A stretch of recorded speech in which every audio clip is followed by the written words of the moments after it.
My son called and said, "I'm getting married next week. I've withdrawn all the money from your account and sold the house. Goodbye." I just smiled. He didn't know the house was actually. That was the moment my heart should have broken. Before we continue, please comment where you are watching from and subscribe so you can hear more stories like this. I was standing in my small kitchen, holding a bowl of warm pap. The kettle was still whistling. The morning sun came through the window and made a bright line on the floor. Everything looked normal, too normal. Then my phone rang. I saw my son's name on the screen. Kelvin. I answered with a soft voice. "Hello, my son." His voice was sharp, like he was in a hurry. "Mum, listen, I'm getting married next week." I blinked. "Next week?" "Yes," he said. "And I need you to understand something. I've withdrawn all the money from your account. And I sold the house. Goodbye." He did not say sorry. He did not wait for me to speak. The line went dead. For 2 seconds, I could not breathe. My hands shook. The spoon slipped and fell into the bowl. I stared at the phone, waiting for it to ring again, waiting for him to laugh and say it was a joke. But it did not ring. I sat down slowly on a chair like my bones had turned to water. My ears were ringing. My eyes were open, but I was not seeing anything. The kitchen felt far away. The kettle stopped whistling, but I did not move. Then I did something that surprised even me. I smiled. Not because it was funny. Not because it did not hurt. I smiled because Kelvin did not know the truth. He did not know the house was actually not his to sell. He did not know the account was not as simple as he thought. He did not know that the house had one name on the papers, and that name was not Kelvin. And he did not know that the phone call he just made would push a hidden plan into motion. I stood up and turned off the kettle. My hands were steady now. My heart was still beating fast, but my mind was clear. Some people think an old woman is weak. They think age makes you blind. They think a grandmother cannot fight back unless she shouts. But I learned a long time ago that quiet people can be dangerous because they watch everything. I walked to my small bedroom. Under my bed was a brown envelope. It was dusty, like it had been waiting for this day.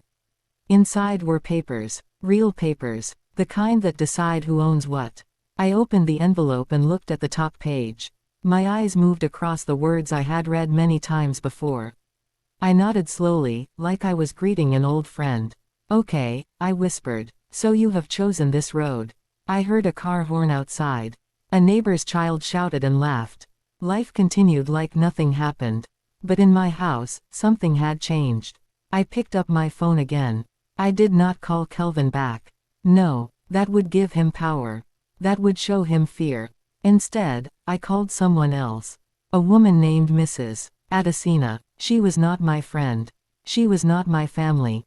She was my lawyer. She picked up on the second ring. "Good morning, Mama Grace."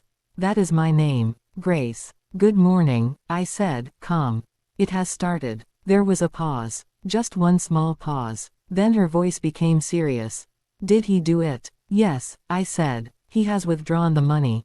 And he says he has sold the house." Mrs. Adesina did not sound shocked. She sounded ready. "I told you he would try." "Where are you now?" "In my house," I said. "In the kitchen." "I am fine. You must not leave," she warned. "Not yet. I am coming." I ended the call and sat on the bed. I looked around the room. My room. The room where I had cried and prayed and laughed. The room where I had raised Kelvin when his father died. The room where I had counted coins to buy his school books. How did we get here? Let me take you back. Years ago, Kelvin was my only child. When he was small, he used to run into my arms when I came back from the market. He called me, "my sweet mummy," and would kiss my cheek and laugh. After his father died, Kelvin and I became like two hands holding each other. I worked hard. I sold rice, beans, Gary, anything I could. Sometimes I ate only once a day, so Kelvin could eat twice. I did not complain. I was proud. I told myself, one day, Kelvin will grow and take care of me. And for a while, it looked like that day was coming. Kelvin did well in school.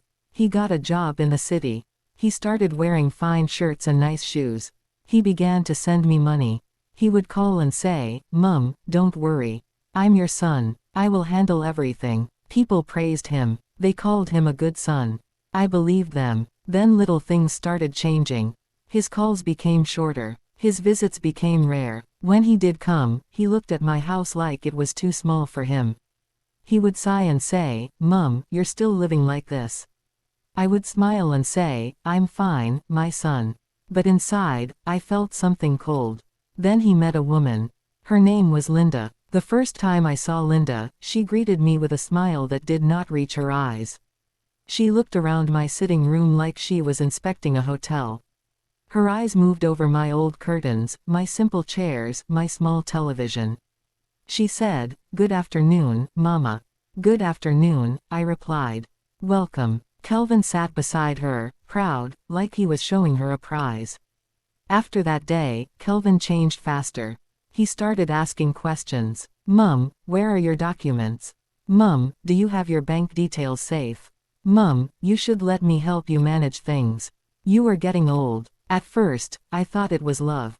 But then I noticed something. He always asked about money and papers. Not about my health. Not about my sleep. Not about my food. Linda would also talk, pretending it was advice. "Mama," she would say, "you should put Kelvin's name on the house papers, so no one can take it when you're gone." I would smile politely and say, "God is in control." But I began to watch them closely. One afternoon, I came back from the market earlier than usual. I heard voices inside my house. Kelvin and Linda were there, even though they said they were in the city. I stood outside the door quietly. Kelvin said, "Once we get the papers, it's done. The old woman doesn't even understand these things." Linda laughed softly. "She trusts you too much. Just act nice. She will sign." My heart squeezed. My hands went cold. That was the day I stopped being careless. I did not confront them. I did not shout. I did not cry in front of them. I entered the house with a smile and said, "Ah, you people are here." I didn't know. They jumped like thieves caught in a room. Kelvin laughed too loudly. "Mum, we just came to check on you." I nodded. "That is good." From that day, I began to protect myself. I went to a lawyer. Mrs. Adesina. She listened to me. She did not laugh at my fear. She did not say, "But he is your son." She only said, "Mama, love is good, but wisdom is better." She helped me do something Kelvin never expected. She helped me put the house into a legal trust with clear rules. She helped me change the way my bank account could be accessed. She helped me set up alerts and safeguards. And she told me something important. "Mama," she said, "if he ever tries to steal from you, do not panic. Do not fight with noise. Bring proof. Follow the law. The law can be slow, but it can be strong."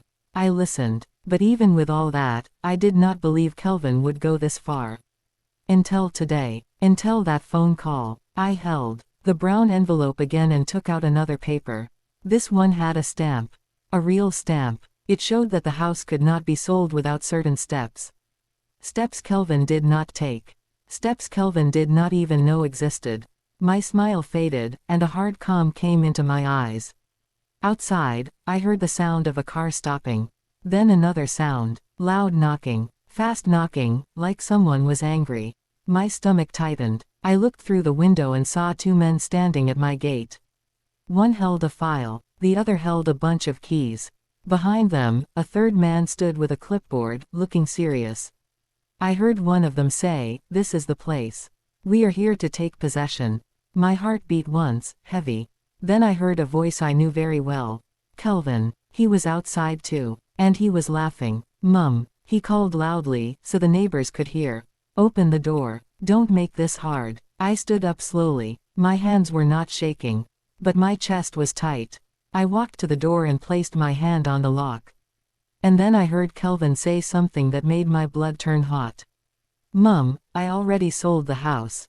These people are moving you out today." I did not open the door. I leaned my forehead against it for a second, breathing softly. Then I whispered, "Okay, Kelvin. Let us see." Because now the extreme part was here. They were not just talking anymore. They had come with keys. They had come with strangers.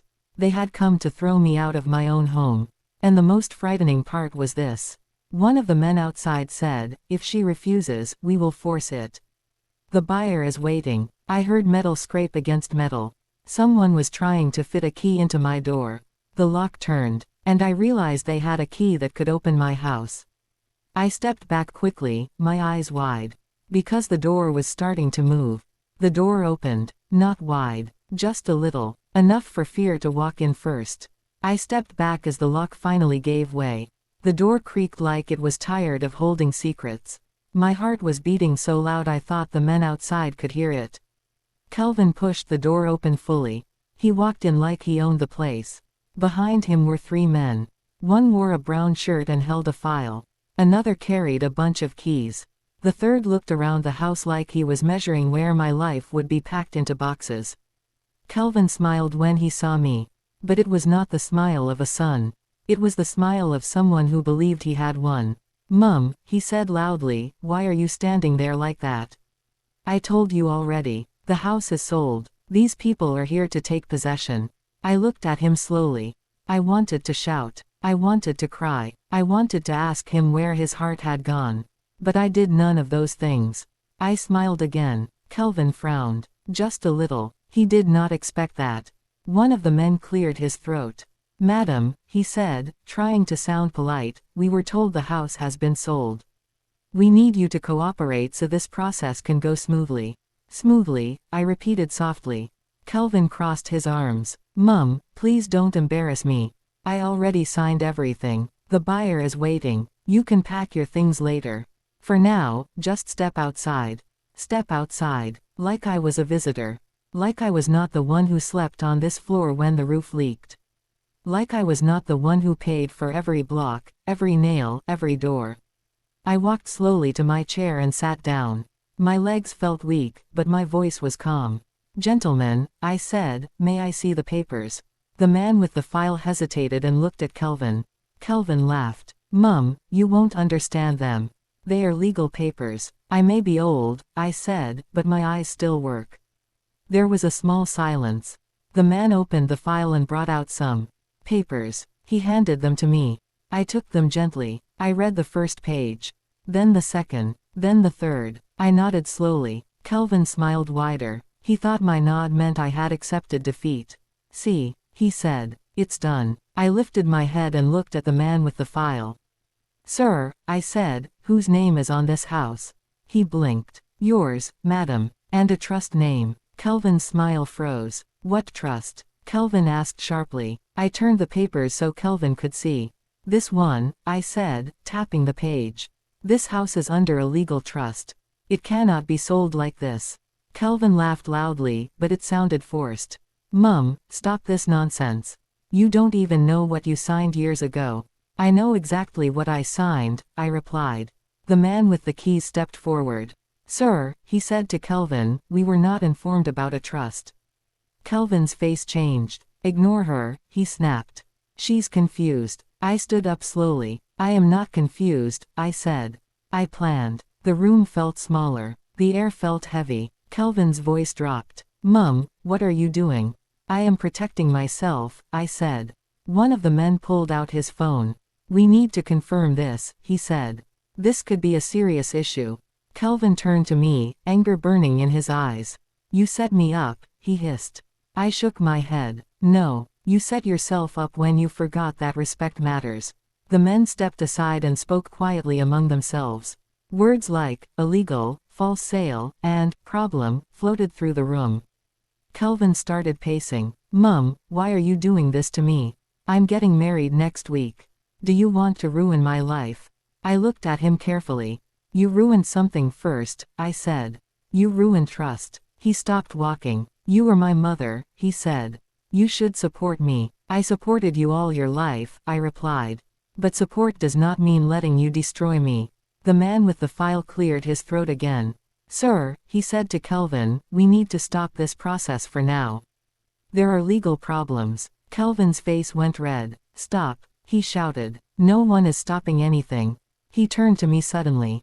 "Give me the bank details now. I know you still have access." I took what I could, but there is more. The room went silent. So he admitted it. I folded the papers and placed them on the table. "You already took enough," I said. "And the rest is protected." Kelvin moved closer to me. Too close. Mum, he said quietly, his voice low and dangerous, don't push me. For the first time that day, I felt fear crawl up my back.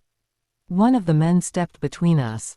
Sir, calm down. Kelvin shoved him aside. This is family business. I raised my hand. Stop, I said. Kelvin paused. You came with strangers, I continued. You came with keys. You came to throw me out. That is no longer family business. That is a crime. Kelvin stared at me like he was seeing me for the first time. You wouldn't, he said. You won't call the police on your own son. I looked at my phone on the table. Then I picked it up. I already did, I said quietly. Kelvin's eyes widened. What? At that moment, a loud knock came from outside. Not like before. This knock was firm, heavy, official. A voice called out, police. Everyone froze. The men looked at each other. Kelvin's mouth opened, but no sound came out. The knock came again, louder. Police. Open the door. My heart was pounding, but I stood straight. Kelvin backed away slowly. Mum, he whispered, you don't know what you're doing. Oh, I said, walking toward the door, I know exactly what I am doing. I reached for the handle. Behind me, Kelvin suddenly shouted, if you open that door, everything changes. I turned and looked at him one last time before opening it. Yes, I said, that is the point. I pulled the door open. 2 police officers stood there. One of them looked past me, into the house, and then at the men inside. Madam, he said, we received a report of illegal property sale and forced eviction. Kelvin's knees looked weak. Before anyone could speak again, the officer stepped forward and said words that made the room spin. Sir, he said to Kelvin, we need you to come with us.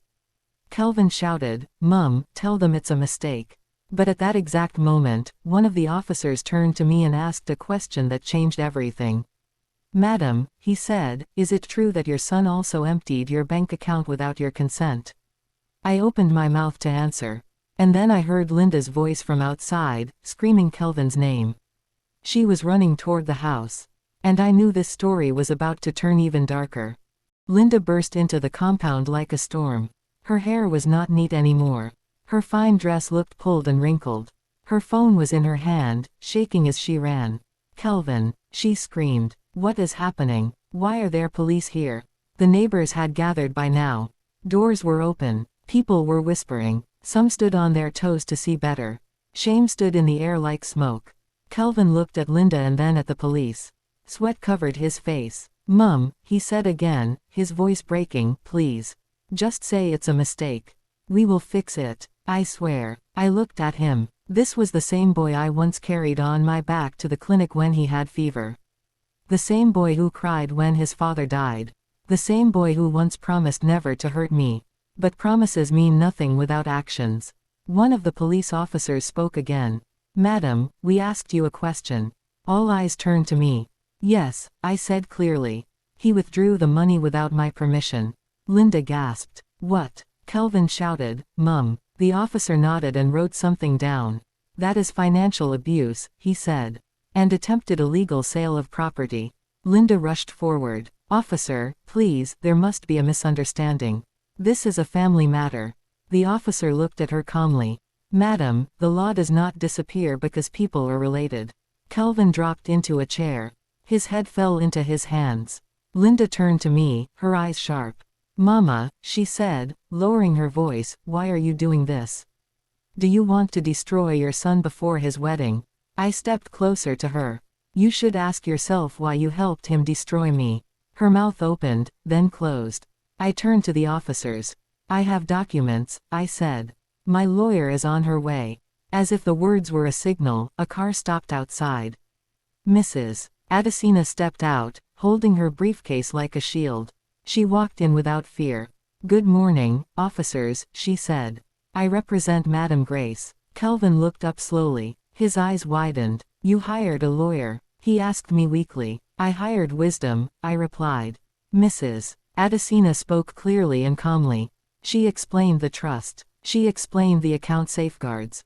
She explained how Kelvin had gone around them using old access and false claims. The officers listened carefully. This changes things, one of them said. Kelvin stood up suddenly. I didn't steal, he shouted. I'm her son. Everything I did was for the family. For which family, Mrs. Adesina asked quietly. The one you pushed out of her own house. Linda stepped back slowly. One officer turned to Kelvin. Sir, you will need to come with us for further questioning. Linda grabbed Kelvin's arm. No, she cried. You can't take him. Our wedding is next week. Kelvin pulled his arm free. Linda, stop. The officer raised his hand. Madam, please calm down. Linda looked around desperately, then pointed at me. She planned this. She trapped him. I shook my head. No, I protected myself. Kelvin looked at me again, really looked at me. Mum, he said quietly, when did you become like this? I answered softly, when I realized love without boundaries becomes pain. The officers began to lead him toward the door. Linda followed, crying and begging. Outside, a police car waited. Kelvin stopped at the door and turned back. Mum, he said, his voice shaking, if you do this, I will never forgive you. I met his eyes. Forgiveness can come later, I said. Truth must come first. They took him outside. The car door opened. Just as they were about to place Kelvin inside, Linda screamed. No, she shouted. You don't understand. He didn't do this alone. Everyone froze. The officer turned. What do you mean? Linda's face was wet with tears. Her voice shook. The bank manager helped us. He told us how to withdraw the money fast. He said Mama was old and wouldn't notice. My heart jumped. The officer's eyes narrowed. Which bank manager? Linda covered her mouth. Kelvin shouted, Linda, stop. But it was too late. She said the name. A name I knew. The same man who smiled at me every time I went to the bank. The officer wrote it down slowly. This case just expanded, he said. Kelvin slumped against the car. The police drove away with him. Silence fell. The neighbors slowly went back inside.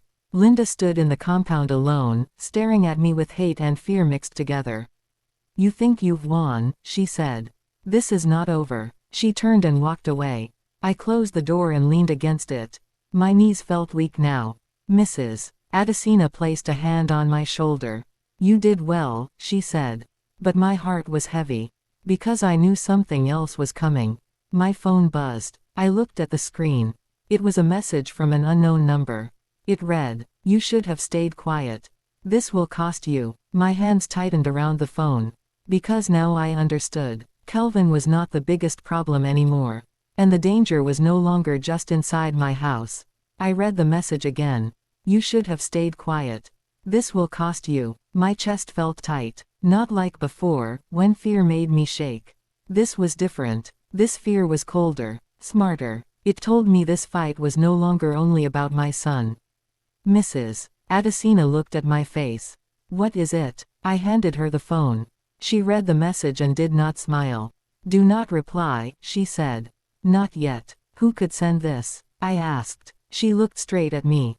Someone who is afraid. That did not make me feel better. That night, I could not sleep. Every small sound made me sit up.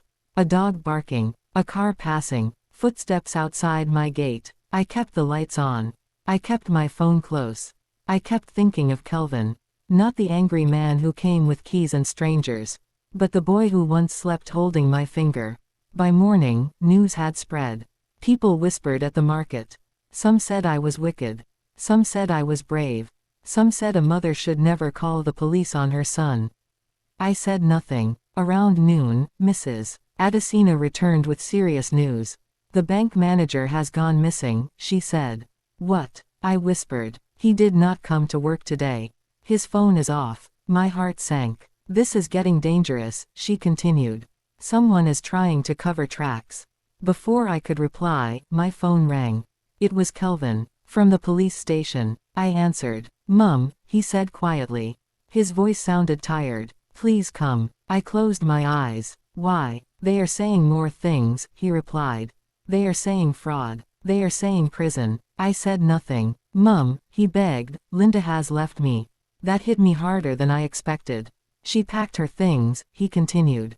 She said this trouble is too much. I breathed in slowly. Mum, he whispered, I was wrong. I wanted to believe him. But words come easy when fear arrives. I will come, I said finally. But I will not lie for you. We ended the call. As I stood up, a loud knock hit my door. 3 sharp knocks. Not police. Not friendly. I walked slowly to the window and looked out. A black car was parked outside my gate. 2 men stood beside it. Both were tall. Both wore dark clothes. One of them was smiling. I did not open the door. One of them spoke loudly. Mama Grace, we just want to talk. My heart pounded. How do you know my name? I asked through the door. The smiling man replied, we know many things. I stepped back. The other man knocked harder. You were causing problems for people who helped your son. Problems can return. I felt my legs weaken. Then the smiling man said something that froze my blood. We know where you keep the brown envelope. My breath stopped. Only 3 people knew about that envelope. Me, my lawyer, and Kelvin. The smiling man stepped closer to the door. Open up, Mama, he said softly. Or this situation will become very unpleasant. Behind the door, my hand shook as I reached for my phone. Because this time, the danger was standing right outside my house. And I had seconds, not minutes, to choose my next move. My hand was shaking, but my mind was clear. I did not open the door. Instead, I pressed one button on my phone. Mrs. Adesina. I put the phone on speaker and held it close to the door. Mama Grace, the smiling man said again, his voice calm, you are making a mistake. Before I could reply, Mrs. Adesina's voice came through the phone, loud and steady. This is Mrs. Adesina, legal counsel to Madam Grace. Who am I speaking with? The men outside froze. The smile on the man's face faded just a little. Mrs. Adesina continued, this call is being recorded. I advise you to leave the premises immediately. You are trespassing, and your voices have already been captured.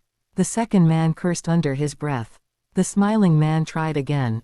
Mama Grace, we only want peace. Peace does not knock like this, I replied. At that moment, another sound rose in the distance. Sirens. Slow at first, then louder. The men exchanged looks. Mrs. Adesina spoke again, sharp now. I contacted the police the moment you described the black car. The second man backed away. We should go. The smiling man stared at the door for a few seconds, then nodded. This is not finished, he said. They entered the black car and drove off just as the police turned into my street. 2 officers stepped out. I opened the door then, my legs weak but my back straight. They listened. They wrote. They nodded. You did the right thing, one officer said. Later that day, I went to the police station. Kelvin sat across from me, smaller than I had ever seen him. His eyes were red. Mum, he said, his voice breaking, I was greedy. I listened to wrong people. I thought because you were old, you would never fight back. I held his face in my hands. Being old does not mean being foolish, I said. And being your mother does not mean allowing you to destroy me. He cried. Linda never returned. The bank manager was arrested 2 days later, trying to leave the city. The sale documents were declared fake. The money Kelvin withdrew was recovered and returned to my account.